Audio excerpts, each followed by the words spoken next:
Sir, எனக்கு சில doubts இருக்கு. கிளாரிஃபை பண்ணிக்கிறீங்களா? கண்டிப்பா மேம். நம்ம ஆயில் அண்ட் கேஸ் இண்டஸ்ட்ரியில ப்ராஜெக்ட் மேனேஜ்மெண்ட் என்ன?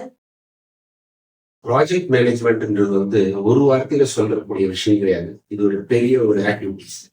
ப்ராஜெக்ட் மேனேஜ்மெண்ட்ன்றது எந்த ஒரு ப்ராஜெக்டை வந்து கன்ஸ்ட்ரக்ஷன்ல இருந்து ஒரு கிளைண்ட் வந்து ஒரு ஆஃபர் பண்ணி ஒரு ஃப்ரண்ட் அண்ட் டிசைன் சொல்லுவாங்க. அதுல இருந்து இன்ஜினியரிங் மேனேஜ்மெண்ட்ல இருந்து கன்ஸ்ட்ரக்ஷன் சப்போர்ட்ல இருந்து திருப்பி ஹேண்ட் ஓவர் பண்ற வரைக்கும் ஒரு பெரிய ஒரு ஆக்டிவிட்டி, டிஃப்ரெண்ட் ஆக்டிவிட்டிஸ் வரும்.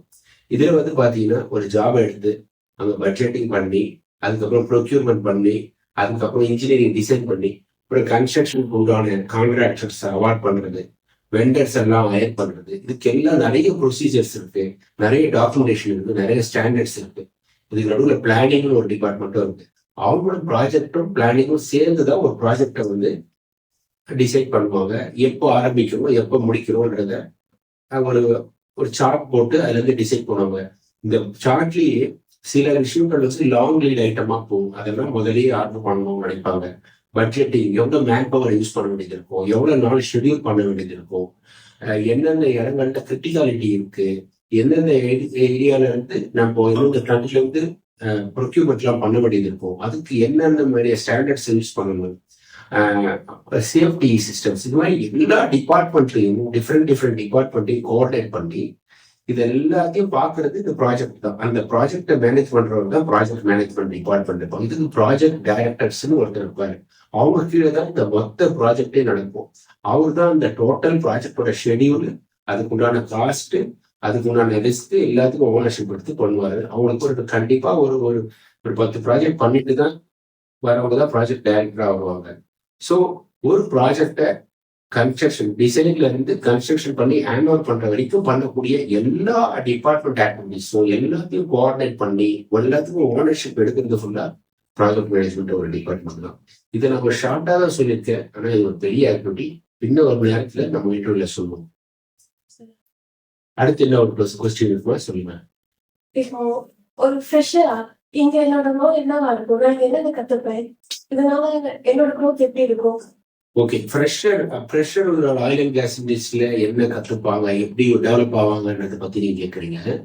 ஃப்ரெஷர் அப்படின்றப்போ அவங்களுக்கு வந்து இந்த இண்டஸ்ட்ரி பத்தி ரொம்ப தெரிஞ்சிருக்குமான்னு ரொம்ப தெரியாது. ஃப்ரெஷருக்கு என்ன எதிர்பார்க்கணும், எனக்கு தெரியல ஒரு வார்த்தை சொன்னா அதை கத்துக் கொடுக்க தயாரா இருக்கும். அதே மாதிரி இந்த இண்டஸ்ட்ரிக்கு உண்டானது ஃபர்ஸ்ட் என்ன ஆக்டிவிட்டிஸ்ல ஒரு நல்ல ஒரு எம்எஸ் ஆஃபீஸ்ல எக்ஸல் வேர்டு பிரசன்டேஷன் பண்ணக்கூடிய ஒரு ஆளா இருந்தாலே ஃபர்ஸ்ட் ஒரு ஒரு பேரா அழகா எழுத ஆரம்பிச்சாலே ஒரு ஸ்டோரி எழுதலாம், அதுல என்ன ஒண்ணு பண்ணலாம். அது மாதிரி இன்ஜினியரிங் பொறுத்த வரைக்கும் MS office, excel, word, power point அது நல்லா தெரிஞ்சிருந்தாலும், ஒரு ஆட்டோகேட்ல டிராயிங் போட தெரிஞ்சிருந்தாலும் அதுதான் ஃபர்ஸ்ட் என்ட்ரி பாயிண்ட். இது ரெண்டும் ரொம்ப ரொம்ப மஸ்ட். இதுதான் வந்து ஒரு எனி டெக்னிக்கலை புரிஞ்சுக்கணும்னா இந்த ரெண்டு இருந்தா தான் பண்ண முடியும்.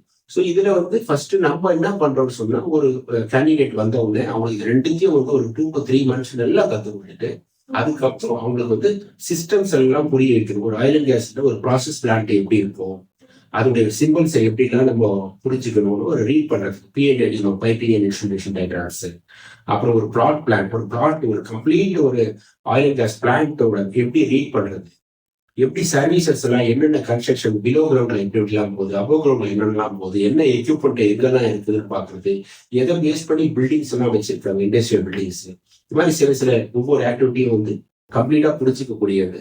அந்த ஆக்டிவிட்டி பண்றதுக்கே ஒரு 6 months ஆகும். அதுக்கப்புறம் பில் ஆஃப் மெட்டீரியல் எப்படி எடுக்கிறது, ஒவ்வொன்றும் ஒரு கேபிள் ட்ரே லென்த் எப்படி எடுக்கணும், ஒரு பைப்பிங் லென்த் எப்படி எடுக்கணும், ஒரு சிவில்ல வந்ததுன்னா எவ்வளவு காங்கிரீட் யூஸ் பண்ண போறோம்ன்றதுக்குண்டான ஃபார்மேட்ஸை கொடுத்து அதை எப்படி எடுக்க போறோம், இந்த மாதிரி பில் ஆஃப் மெட்டீரியல் எடுக்கிறது, கவுண்டிங் பண்றது, சிம்பிள்ஸை புரிஞ்சிக்கிறது, மாடல் எப்படி ரிவ்யூ பண்ண போறோம்னு சொல்றது, இது எல்லாமே பண்றதுக்கு ஒரு 6 months ஆகும். இதுதான் ஃபர்ஸ்ட் என்ட்ரி. இதை பண்ணிட்டாங்க, இது கரெக்டான ஒரு ட்ராக்ல அவங்க உட்காந்துருவாங்க. அதுக்கப்புறம் மற்ற ஆக்டிவிட்டிலாம் ஆன் த ஜாப் வரப்பே அப்படியே கத்து கொடுத்துட்டு. ஸோ இது புரிஞ்சுக்கிற வரைக்கும் அவங்க கொஞ்சம் பொறுமையா இருந்து ஒரு டிசிப்ளினா இருந்து கேட்டுக்கிட்டாங்கன்னா அவங்களுக்கு நல்ல ஒரு ஃபியூச்சர் இருக்கணும்.